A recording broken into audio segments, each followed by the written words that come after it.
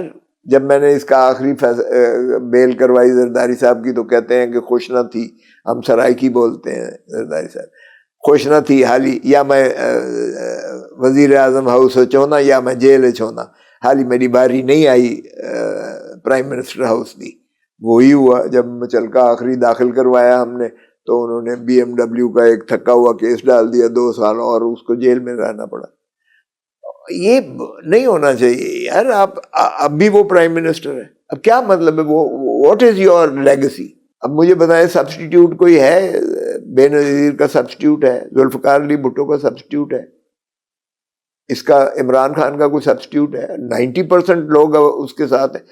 یہ جو شوکت خانم تھا، والدہ کو اس کی کینسر ہوا تھا تو وہ اس کا جو ہے امپریشن اس کا ایسا بنا کہ اس نے اپنا 92 کا جو ورلڈ کپ جیتا تھا پاکستان کے لیے وہ بھی اس نے ڈیڈیکیٹ کر کے تو اپنی ساری جو ہے پیسے جتنے تھے وہ سارے شوکت خانم کے دیے. اور ایک شوکت خانم یہاں بنایا، دوسرا شوکت خانم وہ 2 فنکشنل ہے، تیسرا جو ہے وہ کراچی میں وہ آلموسٹ کمپلیٹ ہو چلا ہے. کھربوں روپیہ اس پہ لگایا ہے اور لوگوں نے ایسے دین دیا ہے. آج میں آپ کو بتاؤں، آج اگر عمران خان اپیل کرے کہ جی پاکستان کو پیسے کی ضرورت ہے، اوورسیز پاکستانیز 100% اس پر شاید. سر یہ بات بہت اچھی لگ رہی ہے ایک خواب کے لیے، لیکن کیونکہ مجھے تو وہ وقت بھی یاد آ رہا ہے جب ہم نے خود ٹی وی پر بیٹھ کر یہ خبریں پڑھی تھی کہ ہم یہ کہہ دیں گے تو فوراً ریمیٹنسز آنا بند ہو جائیں گی، پہیہ چلنا بند ہو جائے گا، حکومت گر جائے گی، ایسٹ ختم ہو جائیں گے.